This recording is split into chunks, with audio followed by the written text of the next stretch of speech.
ndo muone sura. Aliye chini atapanda ngazi za kanisa. Kifo kimekuwa ni mwizi wa maisha yetu.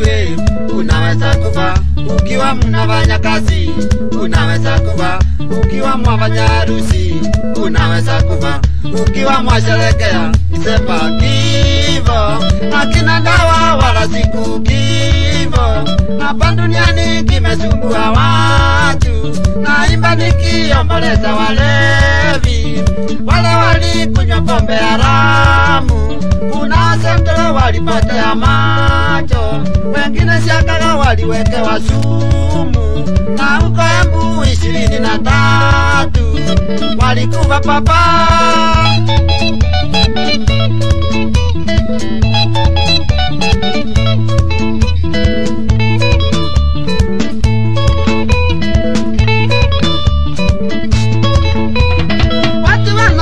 Pombe haramu kuliko nyama. Ulevi ni tashanisho la tajiri na masikini.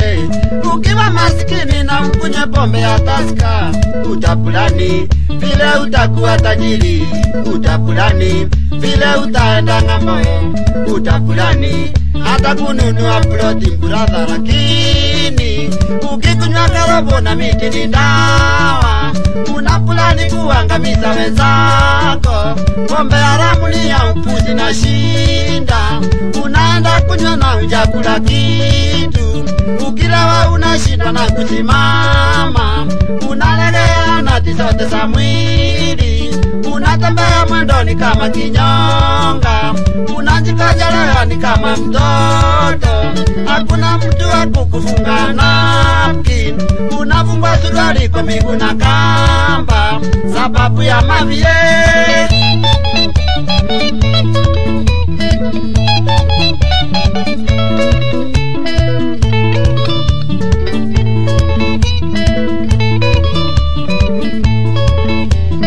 Makunyanji pombe haramu ni vichwa ngumu.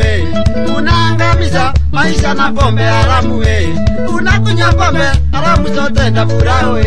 Changa unakunywa hata ya 150. Miti ni dawa, karobo na tornado.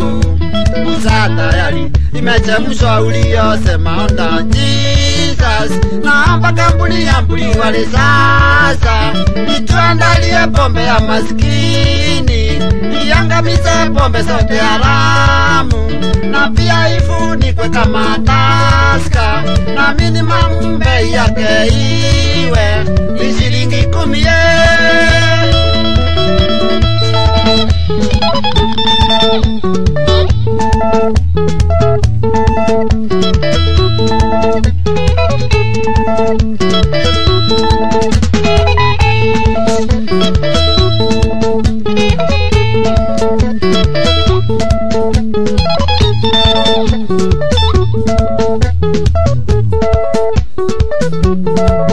Iko muri wa mbili.